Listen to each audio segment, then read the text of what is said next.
Hello folks, welcome to OTD, also known as On the Deck, where you can get all the sports you need in 10 minutes. My name is Adam Arduna, and I just want to say thank you for joining me today on the show on the Deck. And I want to say, as you can see, we are still missing my co-partner, my co-anchor, my mom Gina. She is still recovering from her heart procedure that took place last week, and she is doing very well. For everyone that is still wondering and concerned, we want to say thank you for all of your thoughts and prayers once again. For everyone that has been sending food or get well cards, stopping by the house, we want to say we really appreciate all the thoughts and prayers once again. She is recovering slowly but surely, but she should be back next week. So I know a lot of you guys will be excited for that, as will I. But the show will continue on today. I want to say happy Throwback Thursday. As you can see, the set is still very festive. I'm in my shorts and athletic shirt because it is very warm. And we are in March. Right now, we are in the start of the Sweet 16 of the men's NCAA bracket. And so as the title of the show suggests, we're going to be talking about the NCAA Sweet 16. And so now this is really where the meat and potatoes take place of the tournament, if you will. And so now we have been through 2 rounds, essentially, of the tournament. And now we are going to really see who's the best of the best, who will advance on to the Elite 8, and then who will go on to the Final Four and then the championship game. So we're really excited because a lot of teams have worked really hard to get up to this point, and now this is really the best part of basketball. Most of the upsets have already happened. The best of the best are now around or hanging around still, and you get a chance to really see who has what it takes to continue on within this big tournament.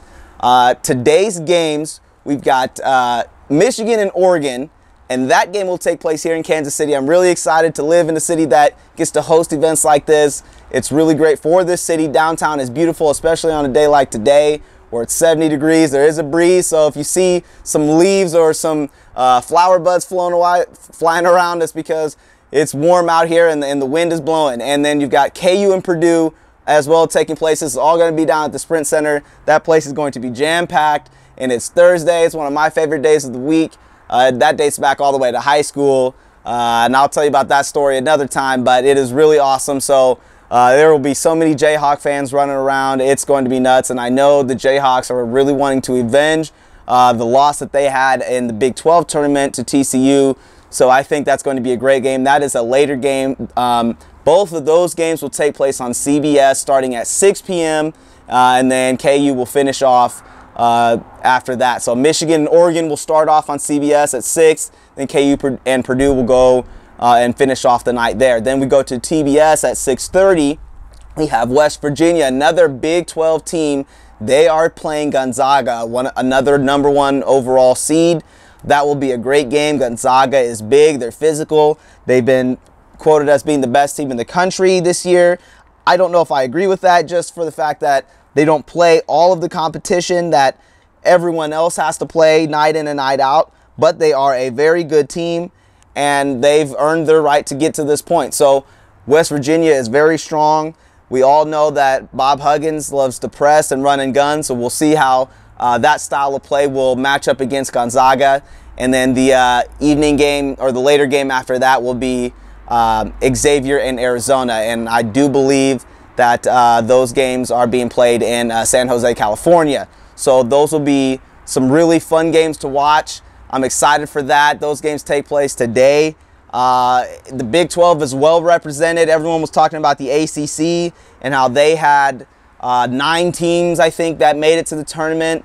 The Big 12 had 6 teams, I think it was. So there was a lot of good parity between both those conferences. The Big East had quite a few teams as well. I think they may have had 7. So there is a lot of basketball teams that made it from their respective conferences. And it just goes to show you that there's basketball schools all over the place. It's not just one conference or the other. There's a lot of conferences. And so it's really nice to see what goes on there. And then as we look down here, we've got North Carolina and Butler playing tomorrow. That will be in Memphis. That game will take place on CBS. And then you've got Baylor, another Big 12 team, playing South Carolina. That will be a great game. South Carolina is led by Frank Martin and some of their bigs. There's some seniors on that team that have been battling all year, and it's going to be a great matchup. 2 big physical teams. Frank Martin knows the Big 12 very well, obviously from coaching at K-State and taking them to the Elite 8 and all those great runs with Beasley and Jacob Pullen and Jamar Samuels. So he's going to know how to kind of handle those guys. And so it's just going to be fun to watch Frank Martin go against another Big 12 team. And I really believe in him, and what he's done at South Carolina has been awesome. But Baylor, Jonathan Motley and that crew there, it's going to be a great matchup. And then you have Kentucky, UCLA. I mentioned on Tuesday as I brought you the updates from the different tournaments. I said that Kentucky-UCLA game is going to be a very, very fun one to watch. Everyone's talking about Lonzo Ball. Is he going to be the #1 pick in this upcoming NBA draft? Is he going to be able to take his team to the Final Four and potentially the championship game? Kentucky's a young team. They've won 11 straight or 12 straight games. De'Aaron Fox is doing great, leading that charge. And obviously John Calipari is a great coach. And so it's going to be a great matchup. I'd love to see how that game takes place. It's hard to beat a team twice, with UCLA beating Kentucky earlier this year. And so we will see what happens. But it will be a great matchup. I'm excited. I think that might be my favorite game of the Sweet 16 to tune in and watch. And then obviously with all the sideshow stuff that's going on with LeVar Ball, Lonzo's dad. And we'll get into that next week probably, because we just don't have enough time, especially since we're only doing one show today. But that will be a great game to watch. And then lastly, we've got Florida and Wisconsin. Now, these games will be, the Florida-Wisconsin game will be played in New York, just like the Baylor and South Carolina game will be played in New York. And then North Carolina and Butler will be played in Memphis. And then Kentucky and UCLA will also be played in Memphis. And those games as well will be played on CBS and TBS. The Turner Sports Network has all those games wrapped up. So that's kind of the quick preview of this Sweet 16 of this year's tournament.